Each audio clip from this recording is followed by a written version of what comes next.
Hello everyone, welcome back to my YouTube channel Bijnor brain station. तो हम class 11 chapter number 4 में motion in a plane पढ़ रहे थे, जिसमें हम वेक्टर के बारे में डिस्कस कर लिया था। हमने वेक्टर, स्केलर क्वांटिटीज़ के बारे में पढ़ चुके थे और टाइप्स ऑफ वेक्टर हम कर चुके थे। उसके बाद हम आज जो पढ़ने जा रहे हैं वो हम पढ़ने जा रहे हैं कि किसी भी दो वेक्टर को हम आपस में ऐड कैसे करें, क्योंकि जो स्केलर क्वांटिटी होती है वो जनरली अलजेब्रिक मेथड से ऐड हो जाती है, लेकिन वेक्टर क्वांटिटी में ये इशू रहता है डायरेक्शन और मैग्नीट्यूड दोनों होने के कारण ये नॉर्मल तरीके से ऐड नहीं हो पाती है। तो इनको ऐड करने के लिए हमारे पास कुछ मेथड दिए गए हैं, उन मेथड को हम आज डिस्कस करेंगे। तो हमारे पास जैसे फर्स्ट मेथड हमारे पास होता है triangle law of vector addition. इसके बाद हमारे पास parallelogram of law of vector addition होगा, और तीसरा हमारे पास होता हेक्सागोनल वाला, जिसमें हम 6 साइड लेके उसका वेक्टर एडिशन हम करेंगे।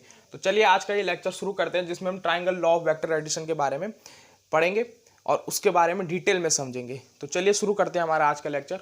और अगर आपने मेरी पिछली वीडियो अभी तक नहीं देखी है तो डिस्क्रिप्शन में आपको लिंक मिल जाएगा, आप वहाँ से जाकर उनको देख सकते हैं। तो चलिए आज का ये लेक्चर शुरू करते हैं, जिसमें हम पढ़ा रहे हैं triangle law of vector addition. बच्चों, किसी भी वेक्टर को ऐड करने के लिए कुछ क्राइटेरिया हमें फॉलो करना होता है, जो हम इसी triangle law of vector addition की हेल्प से समझ पाएंगे। तो चलिए इसको एक बार पढ़ लेते हैं, इसकी डेफिनेशन, उसके बाद हम इसको डिटेल में समझते हैं।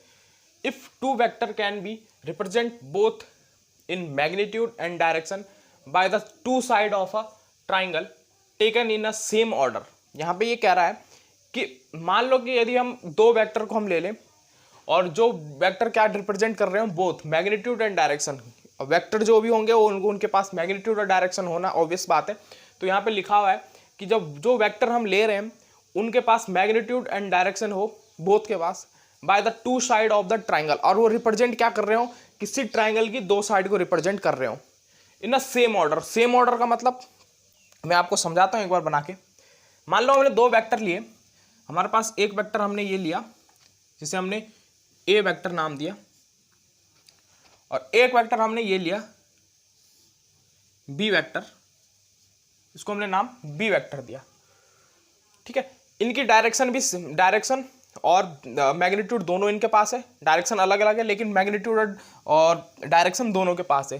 तो इन्होंने कहा कि हम वेक्टर इनको ऐड करने के लिए vector triangle law of vector addition किस तरीके से लगा सकते हैं। जब हम क्या करें, इन दोनों को इस तरीके से रिप्रेजेंट करें कि ये दोनों एक किसी ट्राइंगल की दो साइड बन जाए, और लेकिन साइड किस तरीके से बननी चाहिए, ये एक सेम ऑर्डर में आने चाहिए। सेम ऑर्डर का मतलब, अगर ये टेल टू हेड की और डायरेक्शन है इसकी, इधर डायरेक्शन में ईस्ट की तरफ, तो इसकी डायरेक्शन अगर जो बनेगी वो इसके टेल से, इसके हेड से दूसरे वाले वेक्टर का टेल ऐड अगर हम कर दें तो एक ही ऑर्डर में हो जाएंगे ये, क्योंकि एक ही डायरेक्शन बन जाएगी। एक बार बना के समझाता हूँ आपको। मान लो हमने ए वेक्टर हमने ये वाले डायरेक्शन में लिया, जो हमारे पास ए वेक्टर हमारे पास है ये, ठीक है, और बी वेक्टर जो हमने लिया था इसको एडजस्ट करके इसके साथ ही लगा दिया। यहाँ पे इसकी डायरेक्शन कुछ इस तरीके से थी, ये हमारे पास ए वेक्टर हो गया, ये हमारे पास बी वेक्टर हो गया।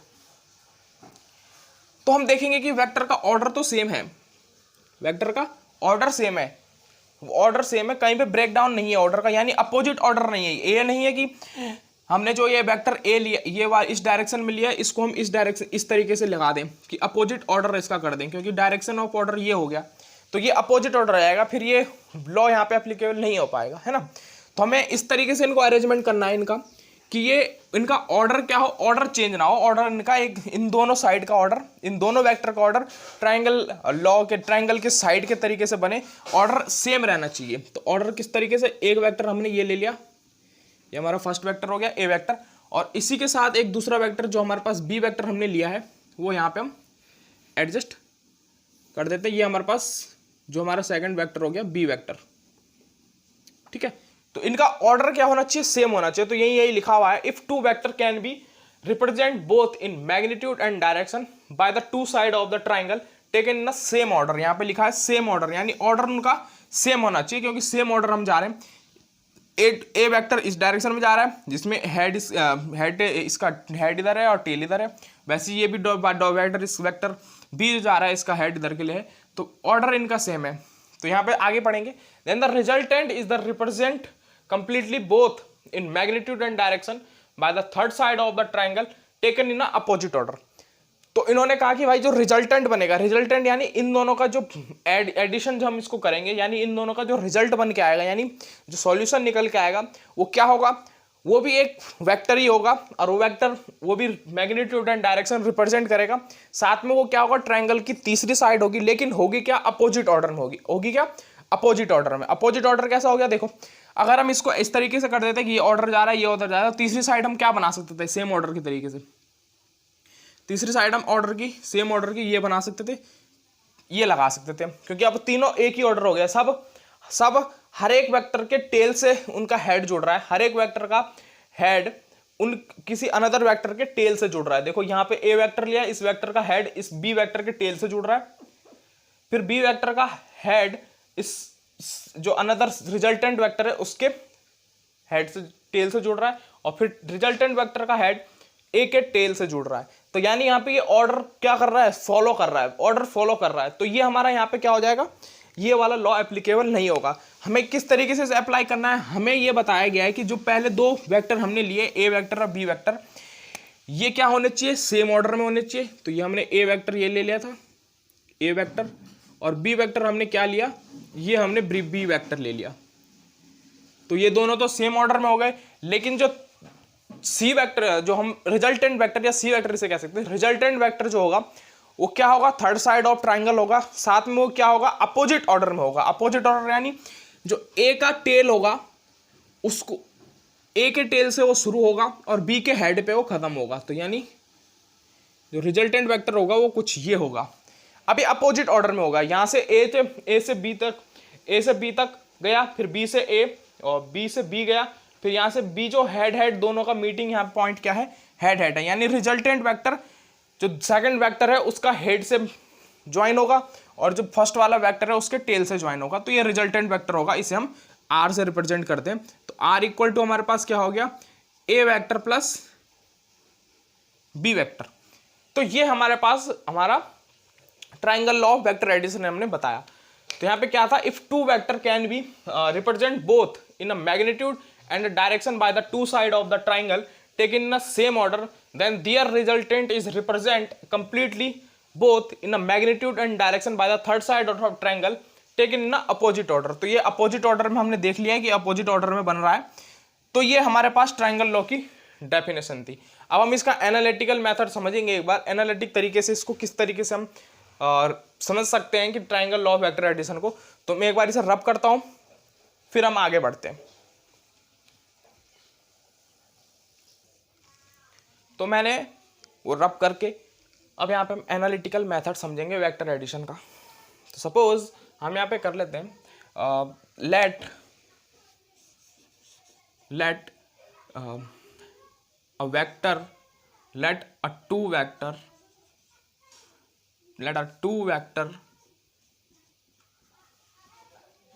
A vector and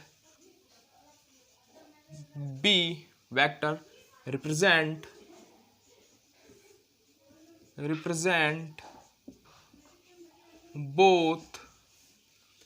both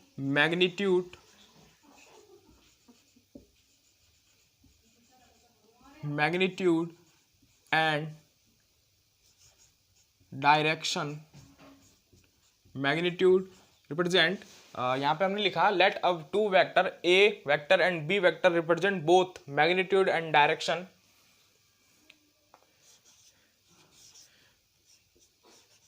by the side of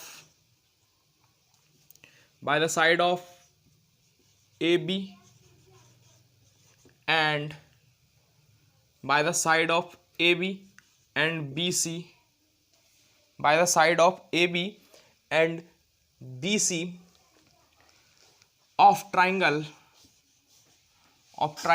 ABC, of a triangle ABC taken in the same order।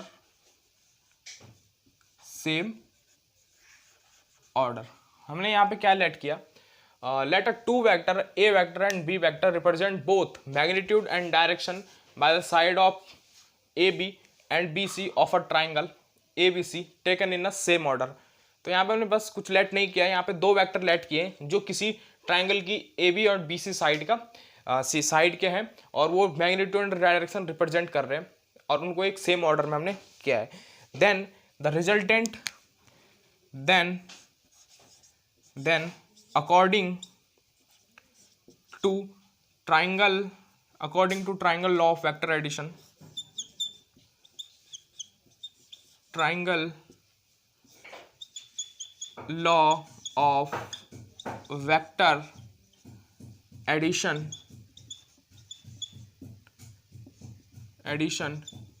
triangle law of vector addition, the resultant of these vector, the resultant of these vector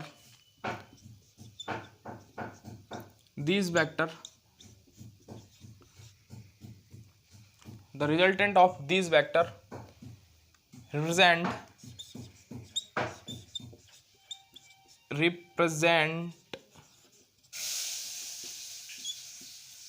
third side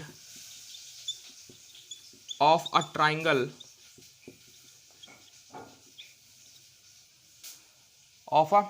triangle AC, ये side हमारी AC हो गई। The resultant of these vector represent third side of triangle AC, third side AC यहाँ पे लिख सकते हैं, third side AC of a triangle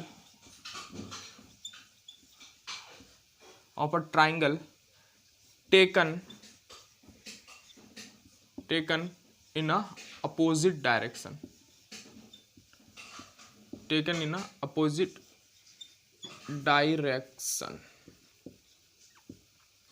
ठीक है।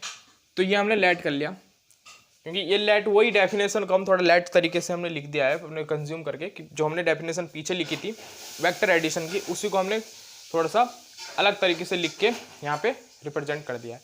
तो अब यहाँ पे इसने कहा कि हमने दो वेक्टर लिए ए और बी, तो हम यहाँ पे वेक्टर ले लेते हैं। हमने पहला वेक्टर लिया ए वेक्टर, ये हमारा ए वेक्टर हो गया, ठीक, जो हमारा ट्राइंगल की एक साइड है, और दूसरा वेक्टर हमने कुछ ये लिया, ये हमारा बी वेक्टर हो गया, ठीक।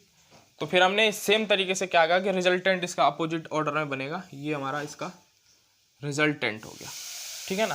दिस इज आर वेक्टर, ठीक, दिस इज आर वेक्टर। और ये आर वेक्टर इस ए के साथ कोई बीटा एंगल बना रहा है, क्या बना रहा है, बीटा एंगल बना रहा है, ठीक है। तो हमें अब इसका रिजल्टेंट फाइंड आउट करना है कि रिजल्टेंट किस तरीके से इसका निकले, ठीक। तो रिजल्टेंट निकालने के लिए सबसे पहले कोई भी ट्राइंगल अगर हम इस तरीके से हो तो इस पे हम परपेंडिकुलर डाल देते हैं। तो ड्रॉ अ परपेंडिकुलर, ये हमारा एबीसी वेक्टर, एबीसी ट्राइंगल है, A B C. Draw perpendicular from C, तो परपेंडिकुलर हमारा सी से पड़ेगा, अंदर तो पड़ेगा नहीं इसमें ट्राइंगल परपेंडिकुलर। आप सब जानते हैं कि जिस भी ऑब्ट्यूज ट्राइंगल में एक एंगल 190 डिग्री से बड़ा हो तो वो परपेंडिकुलर उसका बाहर की ओर पड़ता है। तो ये बाहर की ओर हम इसे परपेंडिकुलर करेंगे। ड्रॉ परपेंडिकुलर सी एन, तो हम सबसे पहले क्या करेंगे, इस ए बी साइड को थोड़ा सा अप्रोच करा देंगे आगे की ओर। तो इस ए बी साइड को हम अप्रोच कर देंगे, ठीक है ना। और यहाँ पे एन पॉइंट पे, तो draw a perpendicular from C, draw perpendicular C N लिख दो सीधा, draw perpendicular C N, draw perpendicular C N. तो सी एन परपेंडिकुलर हम यहाँ से डाल देंगे, तो ये सी एन परपेंडिकुलर। अब ये जो एंगल बन रहा है, ये थीटा एंगल यहाँ पे बन रहा है, ये हमारा 90 डिग्री हो गया, ठीक है। तो अब ये जो ए एन हो गया टोटल, ये क्या हो गया, A B plus B N हो गया, ठीक है। तो हम यहाँ पे एक चीज़ और लेट कर लेते हैं। तो हमने यहाँ पे क्या बना, इस हिसाब से ये जो ए बी है हमारा, ये हमारा ए हमने मान लिया, ठीक है। और ये जो बी सी है हमारा, ये हमने बी मान लिया, ठीक। और ये जो ए सी है हमारा, ये हमारा क्या हो गया, आर, ठीक है। ए सी को रहने दो, ए सी मेन ए बी और बी सी हमारे पास ये हो गए, ठीक है। तो अगर हम ट्राइंगल लें B N C, B N C in triangle B N C, तो इसमें पाइथागोरस क्या लगेगी, तो क्या होगा, अच्छा पाइथागोरस बाद में, पहले हम यहाँ पे देखेंगे थीटा एंगल ये बना रहा है। तो अगर हम लिखें C N upon B C is equal to sine theta, perpendicular upon hypotenuse, तो हमारे पास क्या हो गया, साइन थीटा। तो सी एन हमारे पास नहीं है, तो C N is equal to हमारे पास क्या आ गया, बी सी साइन थीटा, और बी सी हमारे पास क्या है, बी है, तो ये हो जाएगा B sine theta. C N हमारे पास आ गया बी साइन थीटा, एक बात यहां से ये निकल के आई, ठीक है। नाउ सेकंड स्टेप, फिर से हम इस ट्राइंगल में क्या देखेंगे, हम देखेंगे B N upon B C, B N upon B C is equal to cos theta, is equal to cos theta. तो यहां से B N is equal to आ जाएगा बी सी कॉस थीटा, ठीक है। यहां से आ गया बी सी कॉस थीटा। तो बी सी को हम क्या लिख सकते हैं, बी सी को हम लिख सकते हैं,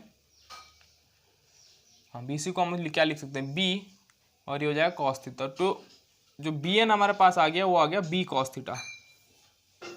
बी एन हमारे पास ये है, बी, और सी एन हमारे पास ये है, ठीक है ना।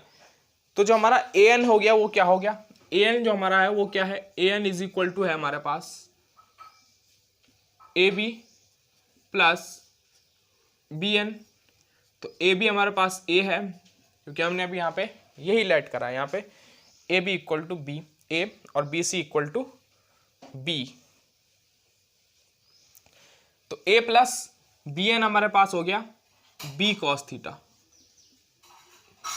ठीक है। तो ए एन हमारे पास यहां से ये निकल के आ गया, ये ए एन हमारे पास आ गया है। नाउ अब हमें क्या निकालना है, अब हमारे पास सारी साइड आ गई। हमने इस परपेंडिकुलर की हेल्प क्यों ली, परपेंडिकुलर की हेल्प से हम एक तो हम हाइट हमें पता लग गई, हाइट के हेल्प से हम इसका रिजल्टेंट निकाल सकते हैं पाइथागोरस की हेल्प से, है ना। तो इसलिए रिजल्टेंट निकालने के लिए हमें ये वाला अप्रोच लगानी पड़ी, परपेंडिकुलर डाल के ये वाली साइड निकल गई, तो टोटल बेस हमारा निकल गया, और हाइट हमारे पास है ही, हाइट हमने निकाल ली, तो रिजल्टेंट हमारा आसानी से निकल जाएगा, ठीक है। तो अब मैं इस ऊपर वाले को रब कर देता हूँ, फिर हम आगे इसको सॉल्व करते हैं।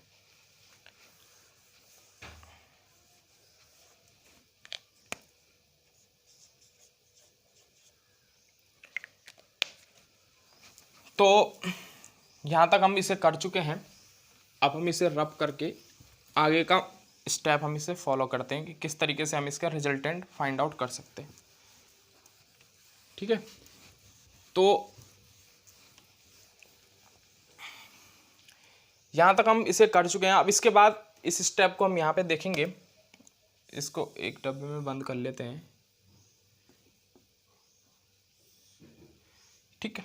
तो अब यहाँ पे हम देखेंगे, हमने ये सब चीज़ निकाल दिया, तो हम ट्राइंगल लेंगे, इन ट्राइंगल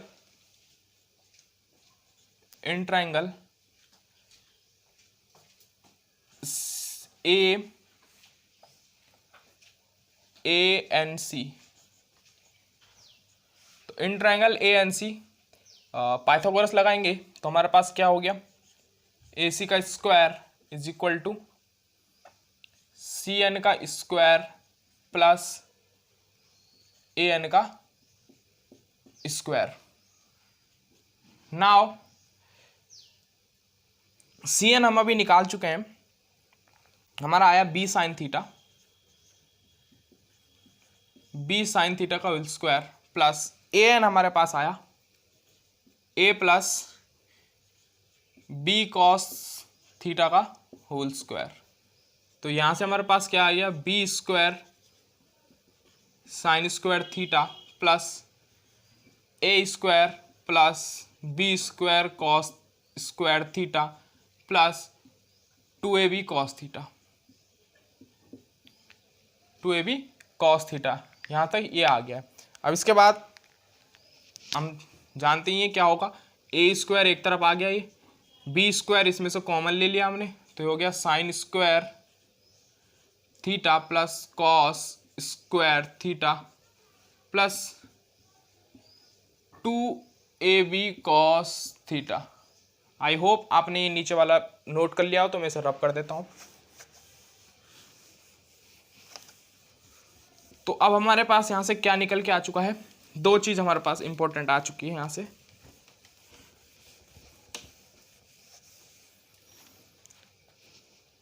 तो ये तो 1 हो जाएगा हमारा, तो यहाँ से हमारे पास आ गया ए स्क्वायर, और ए सी हमारे पास क्या है, आर है, तो हम यहाँ पे आर स्क्वायर लेके चलेंगे, आर स्क्वायर। तो ए स्क्वायर प्लस ये बी स्क्वायर हो गया प्लस 2ab कॉस थीटा। ठीक, तो रिजल्टेंट हमारा जो निकल के आया वो आया R A square plus B square plus 2ab cos theta और इसका अंडर रूट। कुछ नहीं है, बस a प्लस बी के होल स्क्वायर की तरह है, साथ में कॉस थीटा हमारे साथ ऐड हो गया है। तो ये हमारे पास क्या आया, इस ट्राइंगल लॉ ऑफ वेक्टराइजेशन की हेल्प से हम यहाँ पे क्या निकाला, रिजल्टेंट निकाला। तो अब किसी भी दो वेक्टर को हम अगर ऐड करेंगे तो उसमें रिजल्टेंट हमारा यही होगा, ये हमारा इसका रिजल्टेंट होगा। ठीक है, तो और इसी के तरह हम पैरेललोग्राम लॉ को भी सॉल्व करेंगे अपने नेक्स्ट लेक्चर में। उसमें भी सेम यही प्रोसेस रहेगा, लेकिन उसमें जो दो वेक्टर होंगे वो एक ही पॉइंट से ओरिजिन हो रहे होंगे, एक ही पॉइंट से बन रहे होंगे, और वो पैरेललोग्राम की साइड के अकॉर्डिंग अपने नेक्स्ट लेक्चर में उसको करेंगे अपन। लेकिन अभी हम ये समझ चुके हैं कि यहाँ पे हमारे पास जो रिजल्टेंट आया वो आया R equal to under root A square plus B square plus 2ab cos theta. Now एक चीज और मोस्ट इंपॉर्टेंट है यहाँ पे, direction of a resultant vector R, इसकी डायरेक्शन क्या रहने वाली है। तो यहाँ पे लेट कर रखा था हमने कि भाई जो रिजल्टेंट आर है वो एक ही डायरेक्शन में एक एंगल बना रहा है, क्या बना रहा है, एक एंगल बना रहा है जो है बीटा एंगल, है ना। तो यहाँ से डायरेक्शन ऑफ रिजल्टेंट आर हो जाएगा, और डायरेक्शन जिसे हम कह सकते हैं डायरेक्शन ऑफ